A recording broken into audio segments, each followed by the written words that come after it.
হবে না, তাকে প্রমাণ দেখাতে হবে। হয়তো তার কাছে কোনো প্রমাণ নাই বা সেগুলো মিথ্যা অভিযোগ দিয়েছে। সম্প্রতি বিভিন্ন ছবি ও ভিডিওতে সানাই মাহবুবকে শরীরের অস্বাভাবিক পরিবর্তন দেখা গেছে। বিশেষ করে স্তনের আকার বৃদ্ধির বিষয়টি তীব্র আলোচনা সৃষ্টি করে। সানাই নিজেই বলেন তিনি হাইপোথাইরয়েডিজমে ভুগছেন এবং এই রোগের আক্রান্ত হওয়ার কারণে শরীরে পরিবর্তন এসেছে।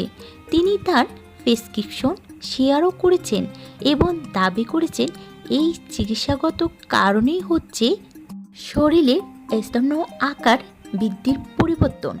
এটা কোনো আমার বেস্ট সার্জারি বা কৃত্রিম পরিবর্তনের ফল নয়। তিনি এবার জোর গলায় বলছেন, অনেকে যদি এই বিষয়টি নিয়ে অপপ্রচার চালায় তাহলে আমি আইনি ব্যবস্থা নেওয়ার হুঁশিয়ার দিয়েছেন। এই বিষয়টি নিয়ে নেট পাড়ায় বিতর্ক চলছে। অনেকেই কটাক্ষ করছেন, আবার অনেকেই সমর্থনও দিয়েছেন।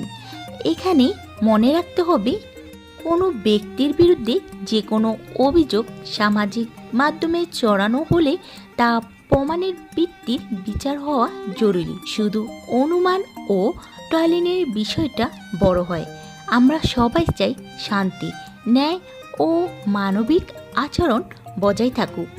তো ভিউয়ার্স, আপনাদের কি মনে হয় অবশ্যই নিচে কমেন্টে জানাতে ভুলবেন না।